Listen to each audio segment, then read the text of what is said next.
I'm delighted to call the next speaker, Professor Stephanie Roessler, who is kindly accepted to come from Heidelberg. Their group have one of the largest series of perineoplastic lesion for biliary cancers. And today she's going to talk about early steps of cholangiocarcinoma development, genetics and epigenetics alterations. Thank you, Stephanie. Thank you very much for this very kind introduction and for giving me the opportunity to show some of our data in this area. So early detection is really key, and as we heard already yesterday and the day before, the staging is really playing a big role. So in the first Kaplan-Meier curve, you can see that early stages, UICC 1 and 2, the patients have much better overall survival. And also in the lower Kaplan-Meier curve, you can see that the complete resection, the R0 resection, is also very important. So if the tumor is detected early and there is the possibility of complete resection, this is the best possibility at the moment. So therefore, we aim to identify clinically relevant changes that are both genetic and epigenetic to identify patients early. So for this, we need to better understand the disease because CCA is really very heterogeneous disease. There is so many different risk factors available that we already heard about, and the patients differ really greatly. Some of these risk factors are very broad, like obesity and diabetes, and others are very specific, like the PSC. And also, when looking at the patients, these risk factors differ between the intrahepatic cholangiocarcinoma and also the extrahepatic, which is combining the perihilar and distal cholangiocarcinoma. For example, liver cirrhosis is mainly a risk factor for intrahepatic cholangiocarcinoma, whereas in the extrahepatic cholangiocarcinoma, it's not as important. So besides the different risk factors, there's also very high heterogeneity between patients based on the mutations that are detected. What we heard before is, for example, the IDH1 mutation, which is mainly detected in the intrahepatic cholangiocarcinoma, but in the extrahepatic cholangiocarcinoma or also gallbladder cancer, IDH mutations are very rare. But other mutations are more common in the extrahepatic cholangiocarcinoma. So it is also important to know the localization and the factors that are causing these differences. And also looking at the tumors themselves by the pathologist, we can see very big differences. At the bottom, there are some images of intrahepatic cholangiocarcinoma. In the middle, shown here, the small duct type and also the large duct type. So these look really very different, and it's believed that these tumors are also originating from different cells within the bile ducts. And in contrast, the perihilar and distal cholangiocarcinoma also look very different. They have some similarities with the large duct type, but still there's also differences detected. And these differences were also very nicely shown by Liao et al. Several years ago. And what you can see here is 4 cases of small duct type iCCA and 4 cases of large duct type iCCA.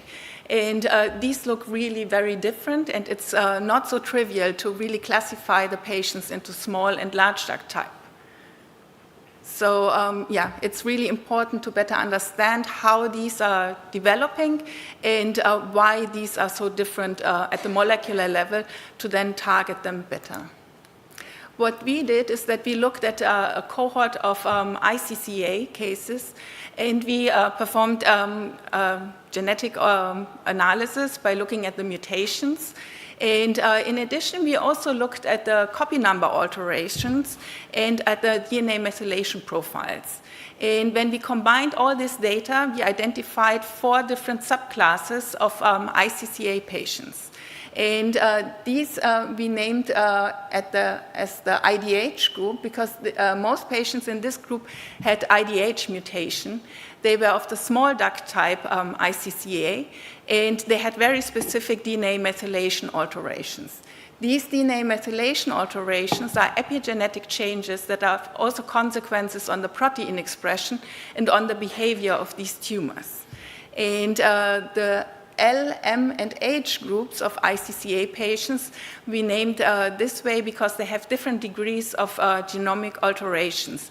The copy numbers of the H group are highly changed, and these tumors are also the most aggressive ones. When looking at the outcome of these patient groups, the high group and also the medium group, M group, they had the poorest outcome. So having a lot of different genetic alterations is also associated with poor outcome. We also realized that the IDH group had intermediate outcome. So these were patients only resected.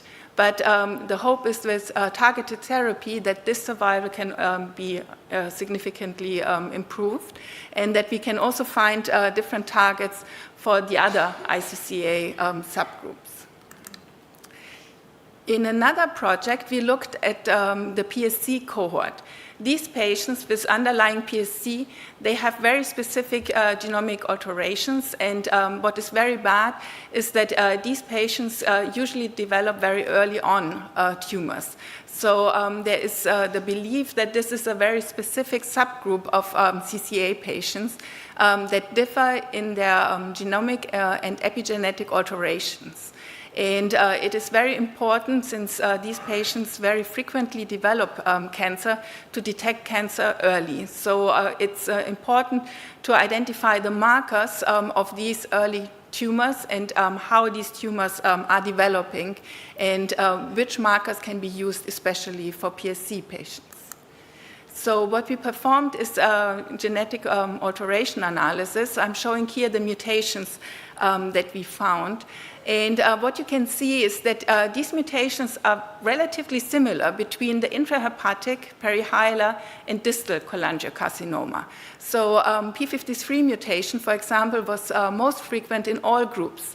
This is different from the non-PSC cohort of iCCA patients, where we had high frequency of IDH mutation. In this cohort, we only had one patient with IDH mutation, and it was not the typical mutation. So it is most likely that these patients have more of an extrahepatic phenotype, even though it is an iCCA. And also when comparing with other studies, like here, that were non-PSC, it was really showing by looking at the numbers that these patients are more of the extrahepatic phenotype. In addition, that we also found in the study is that there were different preneoplastic lesions present in patients with PSC-associated CCA. And here is the clinical table. And a large number, it was 18% of the patients, had papillary precursor lesions in addition to the cholangiocarcinoma or to the gallbladder cancer. So detecting these early lesions and understanding better these early lesions might help in early detection of the cancer. What are these preneoplastic lesions and what is known so far? So in hepatocellular carcinoma and also, for example, in colorectal cancer, there is a lot of studies already available showing these stepwise progressions of the tumor. So coming from a preneoplastic lesion, there is different steps that need to occur for an invasive carcinoma to develop. In cholangiocarcinoma, it is not that clear. There are different precursor lesions. For example, the biliary intraepithelial neoplasia, or BILIN. These are microscopic lesions that cannot be seen and not be detected, for example, by imaging technologies. There are, on the other hand, macroscopic lesions, the intraductal papillary neoplasia, and these are quite big and can sometimes even be detected by the imaging technologies. So it is important to better understand these differences and how these preneoplastic lesions are developing. What we performed is that we looked into our cohort of patients, and we identified a set of patients where we had normal bile duct epithelium and also the preneoplastic lesion, in addition to the invasive carcinoma. So we wanted to see whether there's a direct link between the development of the B-lean to the invasive carcinoma. And for this, we performed laser capture microdissection. This technology allows for the isolation of the bile duct epithelium. So this is a very tedious work where really only the bile duct epithelium is isolated. The B-lean was isolated, and then the invasive carcinoma, also the epithelial part was only isolated, not using the microenvironment and all the non-tumor cells. And what we performed is nanostring analysis. This is detecting microRNAs, which we also heard before in the presentation. These are very short RNAs that are very stable, also secreted to the bloodstream. And so it is very important to better understand how these microRNAs are deregulated and whether we can use those as biomarkers also for non-invasive testing. So in the first step, we need to understand better the tissue, the tumor cells, and how they do deregulate these microRNAs. And what you can see here in the heat map is in the middle are the preneoplastic lesions, the B-lean, and on the right-hand side are the invasive carcinomas. And you can see in this colored image that there are deregulated microRNAs and that the expression is changing in a stepwise manner. One microRNA that we wanted to better understand is MIR451A. This microRNA is downregulated. It is already downregulated in the B-lean, going down, and then even going further down in the invasive tumor. And what we further did is that we analyzed the function. So what is it doing? And when we overexpressed this microRNA, the cells did not invade through the matrigel matrix. They didn't migrate as fast. And so this is an opportunity for blocking the tumor cell migration and invasion. We also found that this microRNA is targeting ATF2. I'm not showing the data due to time limits, but this is a gene that is involved in migration and invasiveness. So it is really important to better understand the signaling, and there is different opportunities of blocking this pathway. In another study, we used these cohort and looked now at the IPNB. So IPNB are macroscopic lesions. They are bigger. And what we found is that usually patients that have IPNB or the tubulary version of this, the ITPN, they have better prognosis. So first we classified the patients by immunohistochemistry to really make sure that we have IPNB and ITPN. And then we analyzed the patient survival. And also when we looked at the patients and classified them by the staging, there was a significant difference if the patient had IPNB or ITPN, or if there was no IPNB or ITPN present. This is suggesting that there's different ways of tumor development, that not all cancers are developing by IPNB or ITPN, but some are maybe developing with B-lean or another precursor, and these patients are also different here. The IPNB and ITPN are different in their morphology, and also the location is different. We found that the ITPN are mainly present in the intrahepatic location, whereas IPNB are mainly perihilar in distal location and mainly associated also with these tumor types. In addition, also the mutations of these precursor lesions were different. The IPNB had mainly mutations that are occurring in the extrahepatic cholangiocarcinoma, in the perihilar and distal cholangiocarcinoma, whereas the ITPN had much fewer mutations and had more of the mutations that are present usually in the intrahepatic cholangiocarcinoma. So this is suggesting that also these differences in morphology of these precursor lesions is also associated with different location of the tumors.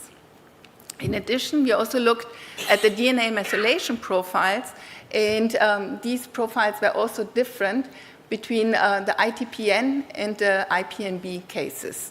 There were different underlying signatures present. In the last part, we wanted to see, are these really precursor lesions? So everyone is believing, or several people are believing, that these are precursors and tumors can really arise out of that. To show this, we looked at the mutations. And here we did not look at the mutation, any mutation in the gene, but we really looked at the specific nucleotide alteration in the genes. And what you can see here is the IPNBs paired with their invasive carcinoma. And the same mutations were identified, for example, for TP53 or KRAS in the exact same patients. So there is paired mutation in the IPNB or ITPN and the invasive carcinoma. Interestingly, there are also some mutations that occurred only in the invasive carcinoma. And so this is what we're currently studying to see how are these mutations driving the transition from the preneoplastic lesion to the invasive carcinoma. On the other hand, it appears that some mutations are present early on in the preneoplastic lesion, but are not anymore present in the invasive carcinoma. So there is maybe no selective pressure for these mutations to stay on, but other clones are arising out of these preneoplastic lesions. So this is why there is a timeline that is showing the differences between the different stages, and it's important to better understand this timeline of stepwise processes.